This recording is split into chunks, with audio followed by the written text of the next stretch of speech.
Hi everybody, my name is Mrs. M, and this is my aunt. I love to sing, and she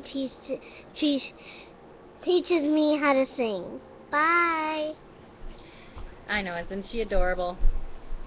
Anyway, welcome to Lesson 1.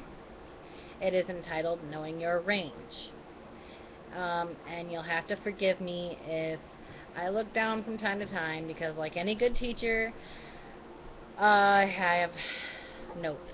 And this is so that I don't forget what I'm talking about and ramble.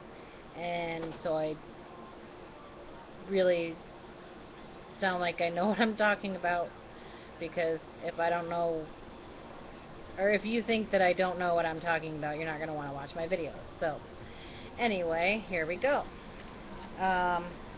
Knowing your range is the first thing you need to know about learning to sing. Like if you're trying to sing a song that is either too high or too low for you, your voice can sound off key, or it can tend to break. And to sing well, you don't want that to happen. For instance, I'm an alto. I sing in a lower register.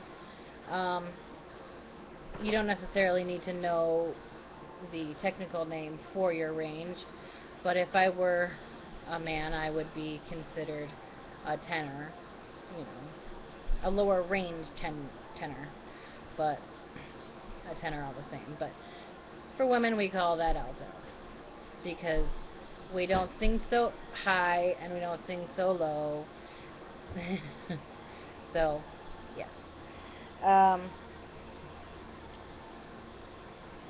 Let me see here. To test your range, and I think this is the best way to learn it, is to sing along to several different songs that are in all different ranges, and the one that your voice fits best with, then that is most likely the range that you should stick with.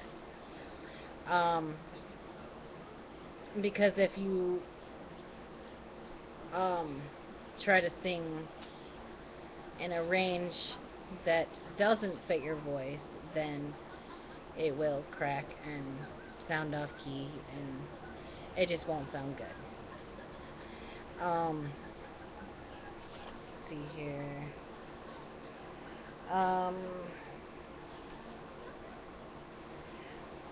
some people can sing in a few different ranges, and this is usually pretty rare.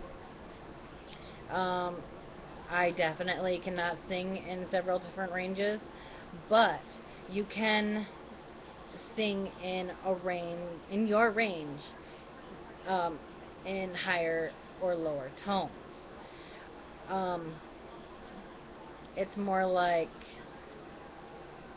if you're trying to sing along to a song and the the tone of that person's voice goes up, you have to learn to control your range to go in that higher and lower register. Um, but that doesn't change your range, because your range is the limit of how high or how low your voice can go. And then you have the point in the middle where you just sing normally, but you have to learn how to control that also, so that it sounds steady and all that. But that's a different lesson. um, let me see here. I'm back. Go on. Okay, like a falsetto. That is not a range. A lot of people tend to sing in falsetto, um, to make their voice sound higher than it actually is, and honestly, there's a right time and a wrong time for falsetto. That does not determine your range whatsoever. Your range is determined by your actual voice. Falsetto is usually in certain parts of songs, like the very end of a sentence or the very end of a chorus, or any part of a song that's climactic in any way. And there can be several parts of a song that are climactic in which people use a falsetto. But there is a right time and a wrong time for that falsetto. In most instances, it's used at the very end of a song. So that emphasizes that it is the end of the song, and it gives it a more emotional quality. But a falsetto does not determine your range.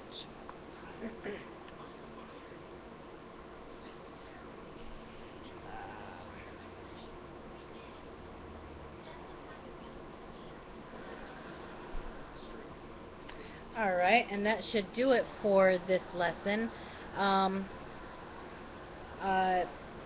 Once you determine your range, we can start working on lesson 2, which will be entitled Holding a Tune, in which I teach you how to control your voice and make it steady, and that way you can actually sing along with a song without sounding like you're having a seizure or something. I don't know. Anyway, until next time, have a great day.